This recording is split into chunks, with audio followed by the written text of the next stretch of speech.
दोस्तों नमस्कार, मैं हूं सोनू मिश्रा और आप हैं मेरे साथ मेरे चैनल सोनू मिश्रा मैथमेटिक्स में। तो चलिए क्षेत्रमिति चैप्टर को आगे बढ़ाते हैं। इससे पहले वाले वीडियो में मैंने आपको दो बेहतरीन क्वेश्चन बताया था और एक क्वेश्चन बताया था कि अगर आप चाहें तो इसका आंसर दे सकते हैं। तो कुछ बच्चे कमेंट बॉक्स में इसका आंसर दिए थे। तो चलिए अब यहाँ से शुरू करते हैं कहानी। तो आज के वीडियो का पहला सवाल कहता है, एक क्वेश्चन, एक वर्गाकार पार्क को समान क्षेत्रफल के दो आयतों में विभाजित किया गया है। यदि इनमें से प्रत्येक आयत का परिमाप 39 मीटर है तो वर्गाकार पार्क का परिमाप क्या होगा। भाई साहब, इस क्वेश्चन को बनाने के लिए सिंपल सा आप क्या करिए, एक तस्वीर बनाइए जिसमें एक वर्ग है और वर्ग को क्या किया गया है, समान क्षेत्रफल वाले दो आयत में बांट दिया गया है। ठीक है, यहाँ देखिए दो आयत बट गया और एक आयत का परिमाप है 39। तो परिमाप मतलब होता है सभी भुजाओं को जोड़ने के बाद जो वैल्यू आता है वही परिमाप है। तो अगर एक का परिमाप 39 है तो दोनों त्रिभुज दोनों आयत मिला के परिमाप हो जाएगा 9 दूना 18 का 8 हासिल 1 3 दूना 6 1 7 78। अब देखो, आपसे केवल वर्ग का परिमाप पूछ रहा है, मतलब चार भुजा का योग। तो जरा आप गौर से इस फिगर को देखें, आपको कितना भुजा दिख रहा है। पहले भुजा ये दिख रहा है, दूसरा भुजा ये दिख रहा है ना, तीसरा वाला ये दिख रहा है सी और डी। और देखिए ये लाइन ना, ये लाइन दोनों आयत में शामिल है। ठीक है, अगर आप चाहें तो इसको ई और एफ भी कह सकते हैं, दोनों ये ई भी है और एफ भी है। मतलब टोटल 6 लाइनें जोड़ी गई है। टोटल 6 लाइनें जोड़ के 78 आया है। तो 6 लाइन जोड़ के अगर 78 है ना, तो एक लाइन का वैल्यू कितना हो जाएगा, 13। और चूंकि आपको वर्ग का परिमाप पूछता है तो वर्ग में चार भुजाएं हैं, तो 13 चौके 52। ये हो गया जी आपका आंसर, ऑप्शन नंबर डी, है ना। बहुत ही शानदार क्वेश्चन है और ये क्वेश्चन एसएससी CHSL 2021 में पूछा गया है। चलिए अगला क्वेश्चन क्या कहता है। ये क्वेश्चन भी है भाई साहब वर्ग से। कहता है वर्ग का विकर्ण 8√2 सेंटीमीटर है। ठीक है, तो एक दूसरे ऐसे वर्ग का विकर्ण ज्ञात कीजिए जिसका क्षेत्रफल पहले वर्ग के क्षेत्रफल का तिगुना है। देखो कहता है एक वर्ग है जिसका विकर्ण है 8√2 सेंटीमीटर। अगर आप चाहे तो वर्ग बनाए, नहीं चाहे तो नहीं बनाए। ये वर्ग है, इसका विकर्ण दे रखा है 8√2 सेंटीमीटर। अब कहता है एक दूसरे ऐसे वर्ग का विकर्ण बताइए।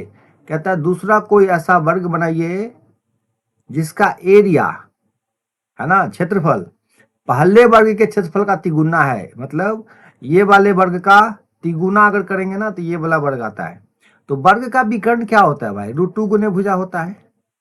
ठीक है, √2 गुने भुजा होता है। तो भुजा जैसे ही पता चल जाएगा तो हम उसको √2 से गुना कर देंगे। और वर्ग का भुजा निकालने का क्या तरीका है कि आप क्या करना है, आपको अंडर रूट क्षेत्रफल। ठीक है, और वर्ग का क्षेत्रफल निकालने का तरीका है कि अगर आपको विकर्ण दिया है ना तो विकर्ण का स्क्वायर कर लीजिए और 2 से भाग कर दीजिए।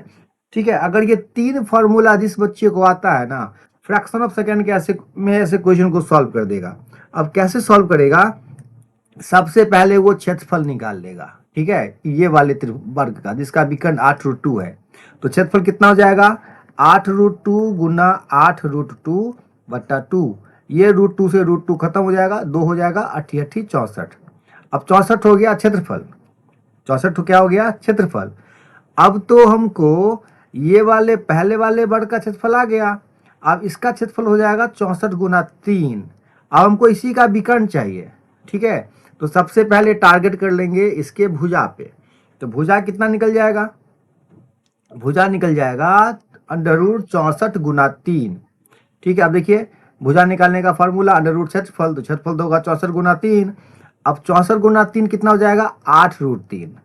अब 8√3 आ गया क्या, भुजा। अब चाहिए हमको विकर्ण, तो √2 गुने भुजा, तो √2 गुने 8√3 हो गया 8√6। ये हो गया जी आपका आंसर, ऑप्शन नंबर डी, इस क्वेश्चन का आंसर। ठीक है, 8√6, हाँ यही है 8√6। ठीक, चलिए बहुत बढ़िया। बस केवल फॉर्मूला जिन बच्चों को याद है ना वो ही ऐसे क्वेश्चन को सॉल्व कर सकते हैं। नहीं तो लटके रह जाएंगे। चलिए अगला क्वेश्चन कहता है, फिर से वर्ग से क्वेश्चन है। कहता है एक वर्ग का क्षेत्रफल 1156 सेंटीमीटर स्क्वायर है। ठीक है। कहता है एक आयत की लंबाई और चौड़ाई के बीच क्रमशः अनुपात क्या है जिनकी लंबाई वर्ग की भुजा से दोगुनी और चौड़ाई वर्ग की भुजा से 14 सेंटीमीटर कम। तो भाई जिस वर्ग का क्षेत्रफल 1156 है, आप उसका अंडर रूट निकालोगे ना, यह आएगा 34। जनरली जो बच्चे एसएससी को थोड़ा सा भी सीरियस लिए हैं उनको पता है कि 34 का स्क्वायर 1156 होता है।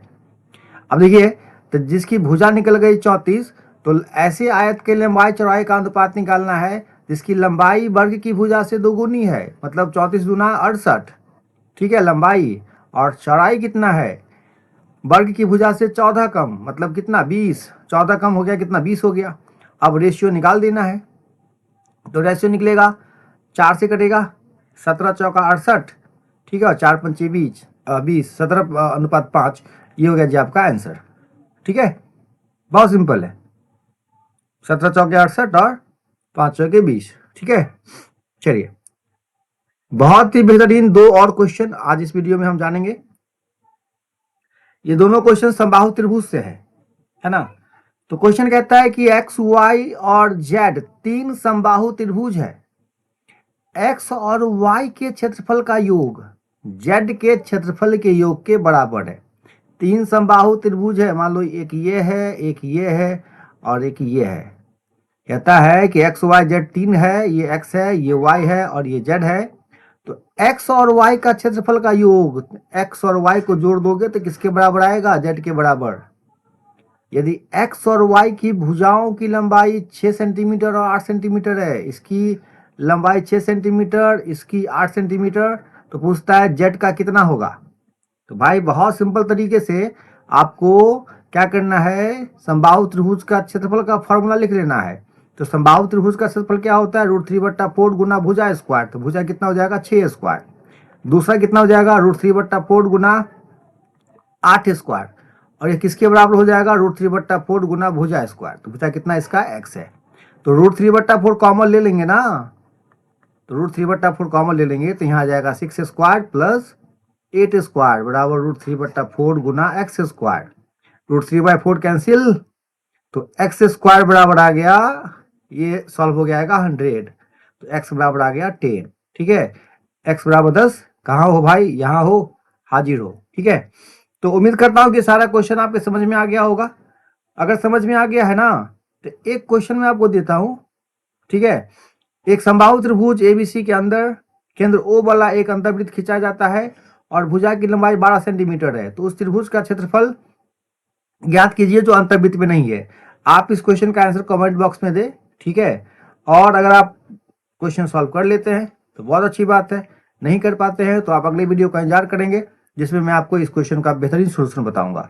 ठीक है, ये वीडियो कैसा लगा कमेंट बॉक्स में निश्चित रूप से बताइएगा। फिर मिलते हैं अगले वीडियो में, तब तक के लिए टाटा बाय बाय।